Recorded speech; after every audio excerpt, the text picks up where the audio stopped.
नमस्कार। हमारा आज का टॉपिक है रचना के आधार पर क्रियाएं कितने प्रकार की होती है या क्रिया के कितने भेद होते हैं। इससे पहले हमने पढ़ा था कि क्रिया के भेद दो आधार पर होते हैं, एक तो कर्म के आधार पर और एक दूसरा रचना के आधार पर। कर्म के आधार पर कल हमने पढ़ लिया था, या पहले वाले टॉपिक में हमने पहले वाले वीडियो में आपने देखा होगा, अच्छे से आपको समझ में आया होगा कि मनुष्य कर्म कितने करता है अपने जीवन में, दो प्रकार के। ये क्रिया के भेद को जानने की ट्रिक है कि मनुष्य कर्म करेगा दो, उसको आप याद रख सकते हो, पाप और पुण्य, यानी कर्म कितने के दो। तो कर्म के आधार पर कितने भेद होते हैं? दो होते हैं, अकर्मक और सकर्मक। अकर्मक तो वहां होता है जब कोई कर्म ही नहीं होता, और सकर्मक जैसा कि नाम से ही स्पष्ट है, कर्म के साथ में क्रिया का संपादित होना। तो सकर्मक और अकर्मक कर्म के आधार पर क्रिया के दोनों भेद आपको अच्छे से समझ में आए होंगे। आज हम पढ़ते हैं कि मनुष्य ये लीलाएं कितनी करता है, खूब सारी लीलाएं करता है वो, लेकिन हमने क्रिया के लिए उसकी कितनी लीलाओं को लिया? 6 प्रकार की लीलाओं को लिया। अब ये रचना के आधार पर या संरचना के आधार पर या प्रयोग के आधार पर क्रिया के कितने भेद होते हैं? क्रिया के 6 भेद होते हैं। आइए कौन कौन से कि क्रिया के 6 भेद कौन से हुए? सबसे पहला हुआ अपना सामान्य क्रिया।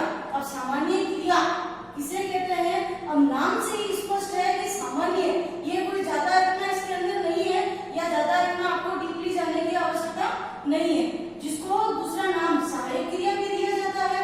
अब सामान्य क्रिया या सहायक क्रिया क्या होती है कि जब वाक्य में एक ही क्रियापद का प्रयोग किया जाता है, अर्थात जब वाक्य में एक ही क्रिया संपादित होती है, तो वहां हम उसको क्या बोलते हैं? सामान्य क्रिया। जैसे कि मैं कक्षा ले रही हूँ, तो अब यहाँ मेरे कक्षा लेने में, कक्षा लेना कार्य एक ही हो रहा है या दो हो रहे हैं? एक ही कार्य हो रहा है, यानी कक्षा लेना, या मैं पढ़ा रही हूँ, तो मेरे पढ़ाने में क्रिया कौन सी हुई? पढ़ाना, एक ही क्रिया हुई। तो जब एक ही क्रिया होती है तो वहां पे कौन सी क्रिया हो जाती है? सामान्य क्रिया। अब इसी सामान्य क्रिया को दूसरा नाम कौन सा दिया गया है? सहायक क्रिया। अब सहायक क्रिया किस आधार पर इसका नाम दिया गया है, इसको हम अच्छे से देखते हैं। सहायक क्रिया कैसे हुई कि जब यहाँ तो ये एक ही क्रिया हो रही है, यहाँ सामान्य क्रिया ही दिखाई देगी आपको, यहाँ आपको सहायक क्रिया नहीं दिखाई दे रही है। क्योंकि मैंने क्रिया पढ़ाया, तब यहाँ पे कोई दूसरा आपको सहायक शब्द नजर नहीं आ रहा है। मैंने क्रिया पढ़ाया। अब आप ये सोचोगे कि क्रिया तो स्त्रीलिंग शब्द है, और स्त्रीलिंग शब्द के साथ में मैडम ने ये इसका जो काल है क्रिया का, ये ऐसा कैसे लिया? यहाँ तो स्त्रीलिंग शब्द पढ़ा ही आना चाहिए, जबकि ऐसा नहीं होता है। क्यों? क्योंकि हमने पहले पढ़ते समय बताया था आपको कि वाक्य के कितने भेद होते हैं? वाक्य के भेद होते हैं 6 भेद होते हैं, और उन 6 पद होते हैं। और पद कैसे शब्द है? पद एक पुल्लिंग शब्द है, इसलिए यहाँ पे क्रिया क्या है? एक पद का काम कर रही है, और एक पद जो कि पुल्लिंग शब्द है, इसलिए मैंने यहाँ लिखा है पढ़ा या। तो ये हुई आपकी सामान्य क्रिया, क्योंकि यहाँ पे एक ही क्रिया हो रही है, क्या कि पढ़ाना कि पढ़ाया, ये एक ही क्रिया संपादित हो रही है। अब यहाँ मैंने दूसरे उदाहरण में मैंने लिखा है कि मोहन ने पाठ पढ़ लिया, तो मोहन ने पाठ पढ़ लिया। अब यहाँ पर केवल इससे देखे तो ये कार्य पूरा होता हुआ नहीं दिख रहा, उनकी क्रिया पूरी होती भी नहीं दिख रही है, तो इसलिए ये इसके साथ में क्या कर रही है? इसकी सहायता कर रही है। तो इसलिए इसको क्या कहा जाता है? सहायक क्रिया, यानी मुख्य क्रिया को सपोर्ट करने वाली को हम कहते हैं सहायक क्रिया। ठीक वैसे ही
यानी दो क्रियाएं आपस में मिलकर या दो क्रियापद मिलकर एक पूर्ण क्रिया बनाते हैं, तब हम उसे क्या कहते हैं?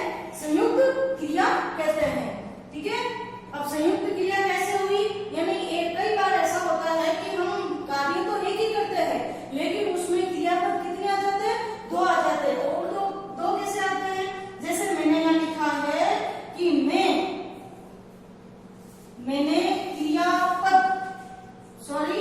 मैं क्रियापद पढ़ा रही हूँ, तब यहाँ पे मैं कार्य कौन सा कर रही हूँ? यानी यहाँ पे मुख्य क्रिया कौन सी हो रही है? मुख्य क्रिया तो यहाँ पे एक ही हो रही है। कौन सी हो रही है? कि पढ़ाना, ये होती है इसकी मुख्य क्रिया। लेकिन अब इसके अंदर दो क्रियाएं साथ में कौन सी जुड़ी हुई दिखाई दे रही है? तो आप ही विचार कर देखिए, एक बार अच्छे से देखिए कि कैसे हो रही है ये दो क्रियाएं। तो अगर मैं इन दोनों को ऐसे अलग करूं, तो अगर इस क्रियापद को लेकर देखें तो ये एक क्रिया के रूप में नजर आ रही है, यानी पढ़ा, मैंने क्रियापद पढ़ा, तो ये एक क्रिया हो रही है यहाँ पे। अब वही मैं क्रियापद, अब यहाँ पे पढ़ा अगर हटा देती हूँ, रही हूँ, अगर ये भी होता है तो ये भी एक यहाँ पे क्रिया का एक अलग से काम कर रही है। तो जो दोनों क्रियापद मिलके एक मुख्य क्रिया बना रहे हैं, वो मुख्य क्रिया कौन सी बन रही है? पढ़ाना, पढ़ा रही हूँ, ये यहाँ पे मुख्य क्रिया बन रही है। तो ऐसी क्रियाओं को हम क्या बोलते हैं? संयुक्त क्रियाएं बोलते हैं। जब एक से अधिक क्रियाएं, जैसे मैंने यहाँ लिखा था क्रियापद पढ़ाया, इतना सा लिखा, तो ये तो सामान्य में चली गई। अगर वही इसको मैंने संयुक्त क्रिया बनाने के लिए क्या करना होता है कि जो भी वाक्य होते हैं, वाच्य होते हैं, कैसे भी शब्द होते हैं, तो उनको प्रयोग के आधार पर उसके भेद भी बदल जाते हैं, उसके काल बदल जाते हैं, उसका वचन बदल जाता है। तो ये सब क्या होते हैं? विकारी शब्द है, और चूंकि प्रयोग के अनुसार ये तो बदल जाते हैं। तो यही ये पद यहाँ पे इस तरीके से था, और ये पद थोड़ा सा जोड़ने के साथ में ये एक अलग तरीके से बन गया, यानी एक अलग क्रिया के भेद में चला गया। आइए दूसरे उदाहरण से समझते हैं। जैसे यहाँ मैंने लिखा था कि मोहन ने पाठ पढ़ लिया। अब यहाँ पाठ पढ़ लिया, ये एक ही क्रिया हो रही है। लेकिन इसी को यदि मैं यहाँ ऐसे लूं, देखो कि मोहन ने पाठ पढ़ लिया होगा, तब यहाँ पे ये पढ़ एक क्रिया है और लिया होगा ये एक दूसरी क्रिया हो रही है, और ये दोनों ही मिलकर क्या कर रही है? एक मुख्य क्रिया बना रही है। और मुख्य क्रिया यहाँ पे भी कार्य तो एक ही हो रहा था, पढ़ लिया, ये एक पूर्ण क्रिया बना देती है यहाँ पे, मतलब पढ़ लिया एक में। और अगर पढ़ लिया, अगर अपन इतना सा करें तो ये सामान्य क्रिया में चली जाती है। वही अगर पढ़ लिया होगा, ये अगर हम दोनों साथ में ले लेते हैं तो एक अपनी मुख्य क्रिया बनती है, जो कि पूर्ण कार्य को रूप देती है। आइए तीसरा देखते हैं कि यहाँ विद्यार्थी पढ़ते होंगे। अब इसको मैंने किस तरीके से बदला है कि विद्यार्थी पढ़ाई कर रहे होंगे, तो यहाँ रहे होंगे और पढ़ाई करना दो अलग अलग क्रियाएं हैं, और दोनों अलग अलग क्रियाएं मिलकर इस विद्यार्थी रूपी कर्ता के मुख्य कार्य को संपादित कर रहे हैं। तो आपको यह अच्छे से समझ में आया होगा कि किस तरीके से दो क्रियापद आपस में मिलकर एक अच्छे कार्य को, यानी एक पूर्ण कार्य को करती है। तो आप भी ठीक वैसे कीजिए कि वीडियो को देखिए, नहीं समझ में आता तो उसको अच्छे से नोटबुक में लिख के देखिए।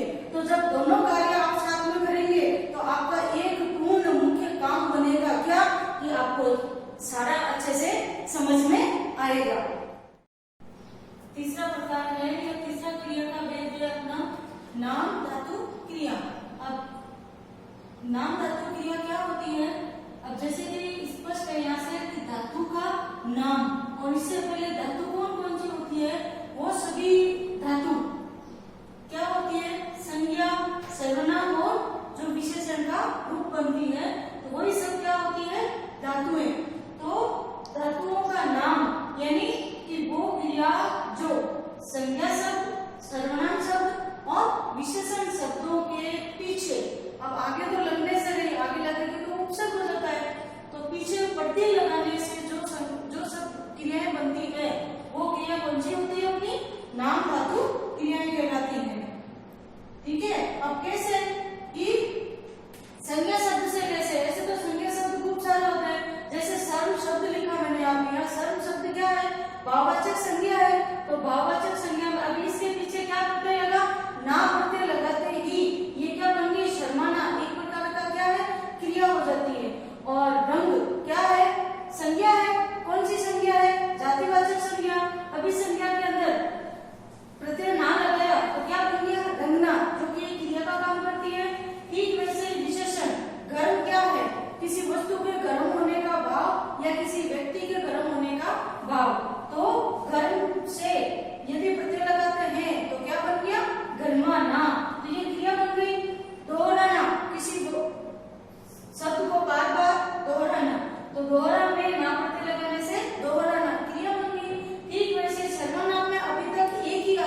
नाम धातु क्रिया का उदाहरण हो गया। फिर वैसे कि मोहन बहुत जल्दी गरमाने लगता है। अब गरमाने चूंकि शब्द से ही पता चल रहा है कि ये किसी न किसी विशेषण की विशेषता को बता रहा है, तो यहाँ पे क्या होगी, ये नाम धातु क्रिया। हमें अच्छे गुणों को अपनाना चाहिए। अब ऐसे रेखांकित किया हुआ होगा, और जब रेखांकित किया हुआ हो तो आपको अच्छे से उसमें सोच के कि भाई इसमें कौन सी क्रिया हो सकती है, फिर उसको आपको लिखना चाहिए। ठीक है, तो इस तरीके से संज्ञा में, विशेषण में, सर्वनाम में ये याद रखना आपको कि इन तीनों प्रकार के शब्दों के पीछे प्रत्यय लगाने से जो क्रिया बनती है उसे हम कौन सी क्रिया बोलते हैं, नाम धातु क्रियाएं बोलते हैं। चौथा प्रकार है क्रिया का प्रेरणार्थक क्रिया। नाम से ही स्पष्ट है, प्रेरणार्थक क्रिया। प्रेरणार्थक किसको बोलेंगे, प्रेरणा के अर्थ से होने वाली क्रिया, अर्थात जब कर्ता स्वयं कार्य नहीं करके दूसरों से या तो करवाएगा या दूसरों को वो कार्य करने की प्रेरणा देगा। कभी तो कर्ता खुद उसमें शामिल हो जाता है और कभी कर्ता बैठ के काम कराता है। देखा होगा आपने किस तरीके से कराते हैं, या कक्षा में भी देखा होगा आपने। कक्षा में अध्यापक या अध्यापिकाएं आती है और ब्लैक बोर्ड पे, श्यामपट्ट पे कुछ लिखती है और फिर किताब लेके यदि वो स्वयं पढ़ती है, यानी अध्यापिका बच्चों को पढ़ाती है, तो ये क्या हो गया कि वो खुद उस काम में शामिल है। जब वो खुद उस काम में शामिल हुई तो प्रथम प्रेरणार्थक, यानी जब मैं खुद शामिल होकर पढ़ाऊंगी तो प्रेरणार्थक।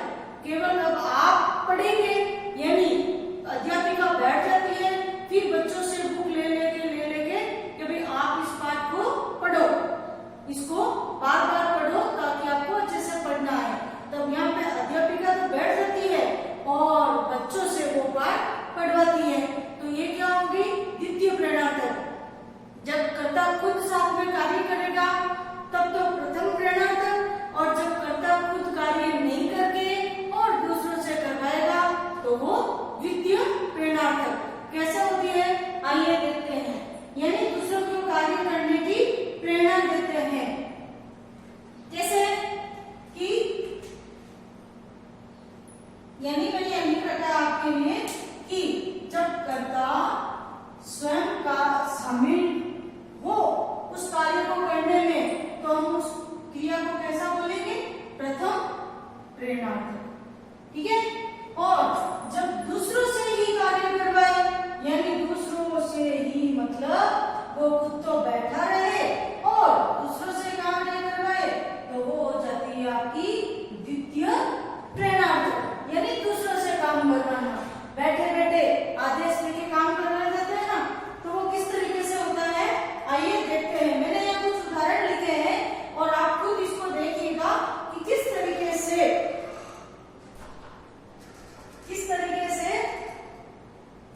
आप खुद इसको पहचानिएगा।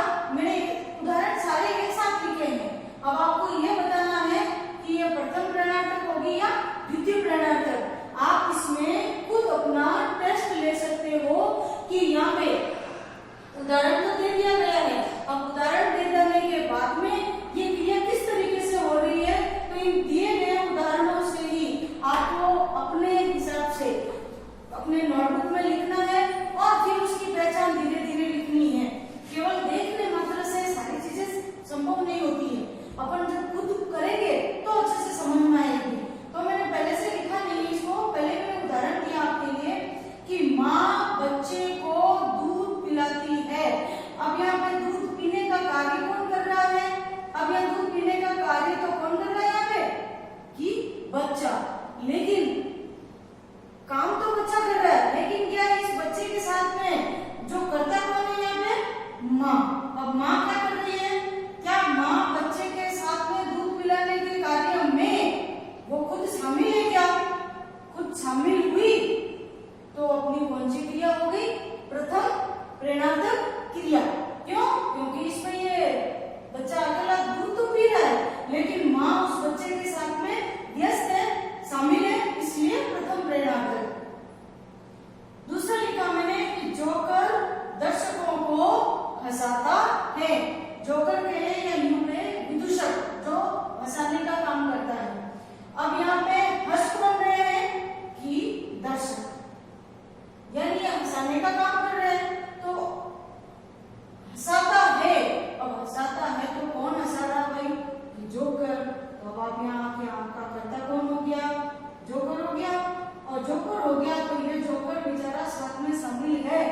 तभी तो प्रथम प्रेरणार्थक होगी। तो ये भी आपकी कौन सी होगी? प्रथम प्रेरणार्थक। ठीक है, समझ में आ रहा है आपको? फिर देखिए, प्रधानाचार्य जी शिक्षकों से ऑनलाइन कक्षाएं लगवाते हैं। अब ऑनलाइन कक्षाएं लगवाते हैं, क्या इन ऑनलाइन कक्षाओं में क्या प्रधानाचार्य जी आपको कहीं पे भी साथ में नजर आ रहे हैं? क्या आपको लग रहा है कि ये शामिल है इसमें? क्योंकि जब ऑनलाइन कक्षा होती है तब क्या होता है कि टीचर ब्लैक बोर्ड पे पढ़ा रहा होता है और एक दूसरा कैमरा में खड़ा होकर उसको शूट कर रहा होता है। तो शूट कर रहा होता है, तो इसमें आपको कहीं पे भी क्या प्रधानाचार्य का रोल नजर आ रहा है? यानी जो कक्षाएं लग रही है उन कक्षाओं में प्रधानाचार्य जी कहीं आपको शामिल लग रहे हैं? नहीं। क्यों? क्योंकि ये क्या कर रहे हैं? केवल आदेश देने का काम करते हैं। इन्होंने आदेश दिया किनको? शिक्षकों से। क्या करने का? कि ऑनलाइन कक्षाएं चालू रखने का या लगवाई उन्होंने, तो वो तो लगवा के फ्री हो गए, यानी काम का आदेश दे दिया। अब करेंगे कौन? शिक्षक। तब जब अब यहाँ पे ये करता क्या कर लिया आपने? ये करता थोड़े या बैठ गए, शामिल ही नहीं हो रहे, शामिल नहीं होंगे, तो कौन सी क्रिया हो जाएगी? कि जब दूसरों से ही काम करवाए तो द्वितीय प्रेरणार्थक क्रिया। ठीक है, अब तीसरा उदाहरण लेते हैं कि शिक्षक ने छात्रों से पाठ पढ़वाया। जैसे वान, ना, वाई, वाते, जब इस तरीके के शब्द आते हैं तब उसमें वो द्वितीय प्रेरणार्थक होती है हमेशा। अब यहाँ पे शिक्षक महोदय क्या कर रहे हैं? जो कि आपके इस वाक्य में कर्ता का काम कर रहे हैं, यानी ये करता है। अब ये शिक्षक महोदय जी यहाँ पे आए हैं कक्षा में, क्या कर रहे हैं कि छात्रों से पाठ पढ़वाया। इन्होंने खुद पाठ नहीं पढ़कर किससे पढ़वाया? छात्रों से पाठ पढ़वाया। तब पाठ पढ़ने का काम किन्होंने किया? बच्चों ने किया। अब हालांकि प्रेरणा तो शिक्षक ने दी है, लेकिन शिक्षक ने खुद कार्य नहीं करके दूसरों से यानी बच्चों से काम करवाया है, पढ़वाया है। तो ये क्या होगी? द्वितीय प्रेरणार्थक क्रिया। ठीक है, फिर मुखिया जी, अभी कोरोना बीमारी का प्रकोप चल रहा है, तो जो भी गांव के बाहर प्रवासी रहते थे वो सारे गांव की तरफ आए। आपके वहां भी आए होंगे, तो आपने देखा होगा कि किस तरीके से जब कोई बाहर से आता है तो उसको 14 दिनों का अंदर रहने को दिया जाता है, उनकी जांच की जाती है। तो हमारे भी गांव में मुखिया जी ने क्या किया है? मुखिया जी ने बाहर से आए प्रवासियों की, इसकी जो बाहर रहते हैं उनको प्रवासी बोला जाता है, बाहर से आए प्रवासियों की क्या करवाई? जांच करवाई। अब यहाँ पे मुखिया जी क्या साथ में शामिल हुए? क्या मुखिया जी ने खुद ने जांच की? नहीं, मुखिया जी ने केवल डॉक्टर टीम से संपर्क किया और डॉक्टर टीम ने ही उन प्रवासियों की जांच की। तो यहाँ क्या हो गया कि मुखिया जी तो आदेश देकर बैठ गए, यानी डॉक्टर टीम से काम करवाया। तो जब उन्होंने काम नहीं किया तो ये क्रिया किसमें चली गई? अपने द्वितीय प्रेरणार्थक क्रिया में। पांचवा प्रकार है पूर्वकालिक क्रिया, यानी पूर्वकालिक यानी पूर्व में लगने वाले। किसके पूर्व? यानी आपकी क्रिया का काल खत्म होने से पहले अगर कोई दूसरी क्रिया पूरी हो जाती है तो वो कहलाती है पूर्वकालिक क्रिया। कैसे? कि परिभाषा से समझते हैं कि वह क्रिया जो मुख्य क्रिया से पहले किसी दूसरे कार्य पर, यानी मुख्य क्रिया पूरी हो, एक काम पूरा हो, उससे पहले किसी दूसरे कार्य के पूर्ण होने का बोध कराती है। उसमें ठीक वैसे ही जैसे मूल धातु के साथ में कर प्रत्यय लगाने से जो भी क्रियाएं सामने आएगी आपके, वो सारी कैसी होगी? पूर्वकालिक क्रियाएं मानी जाएगी। अब कैसे? जैसे खा क्या है? मूल धातु है। अब कर प्रत्यय लगा तो खाकर, पढ़कर, गाकर, रोकर, हंसकर, जागकर, तो ये सब क्या है? पूर्वकालिक क्रियाएं। पूर्वकालिक क्रियाएं जो भी होगी उसमें पीछे कर जुड़ा हुआ कर प्रत्यय लगा हुआ होगा। तो ये ध्यान करने योग्य बात इसके अंदर यही है कि मूल धातु के साथ में कर प्रत्यय, और ये हमेशा कहाँ होगी? यानी क्रिया वैसे तो कहाँ होती है? सबसे अंतिम में हमेशा क्रिया आती है, यानी वाक्य जब निर्माण करते हैं तो सबसे अंत में क्रिया पद आता है। तो सबसे अंत में क्रिया पूरी हो रही है और उससे पहले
कार्य किया।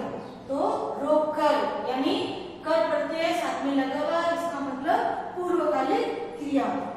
मोहन प्रातः जागकर, मोहन अच्छा बच्चा है, क्या करता है, जैसे ही प्रातः जागता है, जागते ही या जागकर माता पिता को प्रणाम किया। तो माता पिता को प्रणाम करने से पहले उसका दूसरा कार्य पूरा कौन सा हुआ, जागने का कार्य यानी जागकर। पिताजी ने हंसकर बात की, यानी बात करने से पहले पिताजी ने कौन सा कार्य किया था, हंसने का कार्य। तो पिताजी ने क्या किया, हंसकर। तो ये कौन सी क्रिया हुई अपनी, हंसने का कार्य हो रहा है यहाँ पे। तो पिताजी ने हंसकर कार्य किया या हंसकर हमसे बात की। छठी क्रिया है अपने अनुकरणात्मक क्रिया। अनुकरण, हम किसी न किसी का अनुकरण ही करते हैं या इनके अनुसरण करना। जैसे हम महापुरुषों का अनुसरण करते हैं, मेरे वो आदर्श हैं, तो मैं उनके आदर्शों का अनुसरण करती हूँ या उनकी राह पर चलती हूँ। तो अनुकरण का अर्थ होता है कि जो पहले हो रहा है उसके पीछे पीछे चलना, यानी ध्वन्यात्मक शब्द जो होते हैं वो शब्द जिसके अंदर ध्वनि होती है, ध्वनि के शब्द, यानी जब बोलते हैं जैसे घंटी की आवाज बोली जैसे टन, तो टन जब अपन शब्द बोलते हैं, इस टन शब्द को बोलेंगे तो टन बोलते हैं, ये टन शब्द किसमें जाता है, ध्वन्यात्मक शब्दों में। जब हम पद्यांशों की व्याख्या करते हैं तब उसके अंदर लिखा हुआ आता है, आपने नोटिस किया होगा बात कि नाद सौंदर्य या ध्वन्यात्मक वर्णों का या ध्वन्यात्मक शब्दों का प्रयोग। तो जब ये चीज आप अपने पद्यांश की व्याख्या करते समय नीचे विशेष के बिंदु लिखे जाते हैं, जब आप ऊपर ऐसे लिखते हुए, जैसे बाकी में था एक शरद आया फूलों को पार करते हुए, साइकिल पर सवार होकर घंटी बजाते हुए, तो बजाना शब्द भी यहाँ पे क्या हो गया, ध्वन्यात्मक शब्द हो गया। तो वो क्रिया जो कैसे ध्वन्यात्मक शब्दों से बनती है वो क्या कहलाती है, अनुकरणात्मक क्रिया कहलाती है। अब कैसे वो शब्द कौन से हुए, जैसे थप थप थप करना, थप थप करना, जब ईंट थपथपाई जाती है ऐसे करते हैं तो आवाज आती है, तो थप थपाना क्या हो गया, आवाज आती है। तो इसके पीछे ये ना प्रत्यय लगते ही थप थपाना, यह क्या हो गई, अनुकरणात्मक क्रिया। घोड़ा हिन हिलाता है, हिन हिना, इतना हुआ और ना प्रत्यय लगाते हैं, इसमें ये ध्यान रखना कि पीछे ना ही आएगा, ठीक है। हिन हिलाना, मक्खियों का भिन भिन करना, आवाज आती है तो भिन भिनाना, मम्मी बड़बड़ाती है तो बड़बड़ाना, शब्द होते हैं। टन टन करना तो टन टनाना, ये सब क्या हो गए, ध्वन्यात्मक शब्द होते हैं, उनके पीछे ना प्रत्यय लगाओ और अनुकरणात्मक क्रिया बनाओ। पिताजी ने पुत्र की पीठ थपथपाई, जब आपको आवाज आई या नहीं आई, लेकिन शब्द जब इस क्रिया को पढ़ते हैं, थपथपाने की क्रिया हो रही है, तब अपने दिमाग में स्वतः ही थप थप की आवाज आ जाती है, अपने को वो महसूस हो जाता है। और जैसे ही महसूस हो जाता है तो दिमाग में ले लेना चाहिए कि यहाँ पे ये अनुकरणात्मक क्रिया है। मक्खियां भिन भिनाती हैं, भिन भिनाना, मक्खियां नाम आते ही ये भिन भिनाहट तो पहले आ जाती है, या मच्छर या मक्खियां डालो या मच्छर लिखो, मच्छर की भिन भिनाहट बहुत परेशान करती है। यदि यहाँ भिन भिनाहट लिखा हुआ था कि मक्खियों की या मच्छरों की भिन भिनाहट रात में परेशान करती है, तो वो भिन भिनाहट शब्द भी कैसा हो जाएगा, अनुकरणात्मक शब्द कहलाएगा, तब वो वहां पे क्रिया नहीं कहलाएगी। भिन भिनाहट यदि लिख दिया तो भिन भिनाहट को क्या हो गया, उस मच्छरों की वो विशेषता हो जाती है, तो वो रात में परेशान करती है, तो वो क्रिया नहीं कहलाएगी, फिर वो एक शब्द कहला जाता है। फिर मोहन ने दरवाजा खटखटाया, और वो खटखटाने का काम हो रहा है, तो यह काम हो रहा था किससे, खटखटाना क्रिया से, यानी ध्वन्यात्मक शब्दों से एक क्रिया बन रही है, तो वो यहाँ पे होगी अनुकरणात्मक क्रिया। तो अब तक आपको ये 6 क्रिया अच्छे से समझ में आई होगी। अब इन 6 जो रचना के आधार पर है, मनुष्य की रचना प्रयोग के आधार पर ये जो 6 क्रियाएं हैं, अब इन 6 क्रियाओं को याद रखने के लिए मैंने एक सिंपल सी ट्रिक बनाई है आपके लिए, यानी छोटी छोटी ट्रिक से ही आपके दिमाग में ये बैठ जाएगा कि इसके इतने भेद होते हैं, इसके इतने भेद होते हैं, और जब भेद दिमाग में बैठ गए तो क्रिया फिर आपके दिमाग से कभी निकलेगी नहीं, आप उसको कभी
भूतकाल से ही है कि भूत यानी जो बीत गया है, जो बीत गया है, ऐसे कार्यों का बोध कराने वाली क्रियाएं कौन सी होती है? भूतकालिक क्रियाएं। उसी उदाहरण से अगर